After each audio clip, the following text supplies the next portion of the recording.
जय श्री राधे, जय गौ, जय निताई। आज हमारे श्री श्री चैतन्य चरितामृत का सीरीज का डे 2 है और आज हम जानेंगे श्लोक 7 से लेकर श्लोक 11 तक। तो श्लोक 7 में संकर्षण, सबसे जो पहला वर्ड है वो है संकर्षण।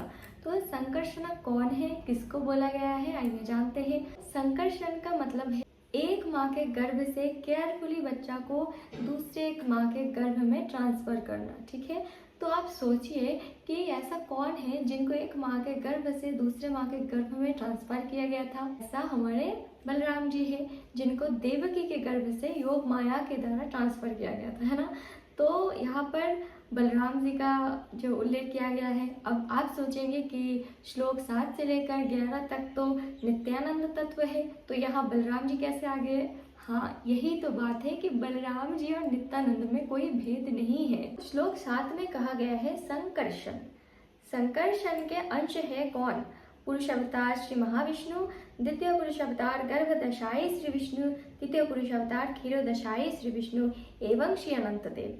ये सब जिनके अंश है वो है नित्यानंद नामक बलराम और उनका हम आश्रय ग्रहण करते हैं। फिर श्लोक 8 में कहा गया है मायातीते व्यापी वैकुंठ लोके पुण्यैश्वर्य चतुर्भुह मध्य। मायातीते जो कि माया के परे है, माया जहाँ पहुंच ही नहीं सकता, वो जो कि वैकुंठ लोक में विराज करते हैं पूर्ण षड ऐश्वर्य लेके।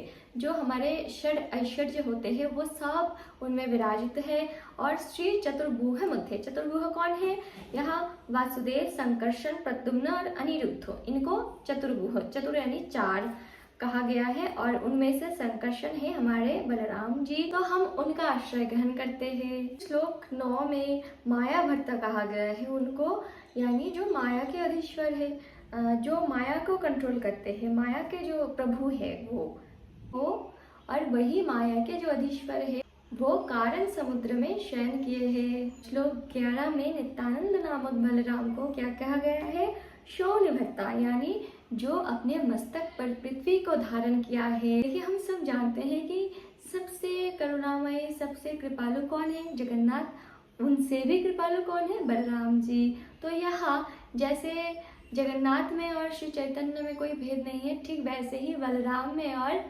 नित्यानंद में कोई भेद नहीं है। धीरे धीरे अब जब महाप्रभु को और भी जानेंगे तो आप समझेंगे कि महाप्रभु और नित्यानंद में भी कोई भेद नहीं है। ये तो हमारी मंदबुद्धि है, हम समझ नहीं पाते, इसीलिए हम भेदभाव करते रहते हैं। वरना जो ज्ञानी होते हैं, जो सच्चा भक्त होते हैं, वो तो किसी में भी भेद नहीं करते। तो यहाँ पर एक सुंदर श्लोक है, शे विष्णु शेष रूपे धरोए धरोरी। हम सब जानते हैं कि शेष जो है उन्होंने अपने मस्तक पर धारण किया है पृथ्वी को।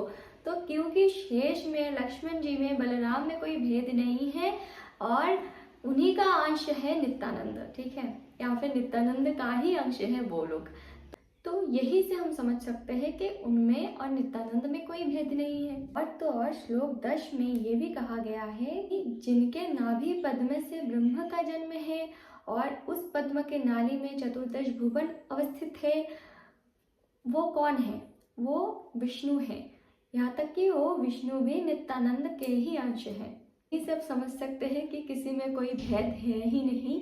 तो कल के वीडियो से हमने महाप्रभु को जाना था कि महाप्रभु कौन है, महाप्रभु वास्तव में जुगल अवतार है। आज हमने जाना कि बलराम में और नित्यानंद में कोई भेद नहीं है। यहाँ तक कि महाविष्णु हैं जिनके नाभि पद्म से ब्रह्म का जन्म है, वो भी नित्यानंद के ही अंश है और किसी में भी कोई भेद नहीं है। के वीडियो में मैंने एक भाव आप लोगों के सामने उपस्थित किया था कि ब्रजगोपी जब 100 वर्ष बाद भगवान से मिलते हैं तब भगवान को देखकर उनके मन में इच्छा होती है कि भगवान को हम अपने प्रेम के रस्सी से खींच के ब्रज में लेकर जाए, परंतु तब वो द्वारकाधीश थे, द्वारका के राजा थे, तो उस समय तो संभव नहीं था उनको खींच के ब्रज में ले जाना। इसीलिए भगवान कलिकाल में आके उनका भाव स्वीकार करते हैं और जगन्नाथ बन के वो प्रेम के रस्सी से खींच के भूमि पर उतरते हैं।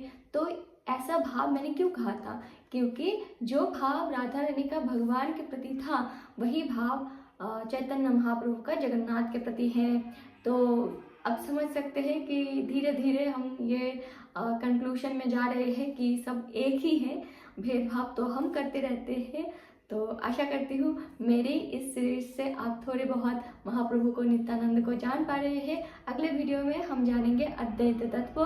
तो उसके लिए आप लोग मेरे चैनल को सब्सक्राइब कीजिए, और अगर आप में से एक भी व्यक्ति मुझे सपोर्ट करते हैं, इस सीरीज को देखते हैं, तो मैं इस परंपरा को बचाए रखने हेतु, मेरी परंपरा को आप सबसे परिचित कराने हेतु इस सीरीज को कंटिन्यू अवश्य करूँगी। जय श्री राधे, जय गौ, जय निताई।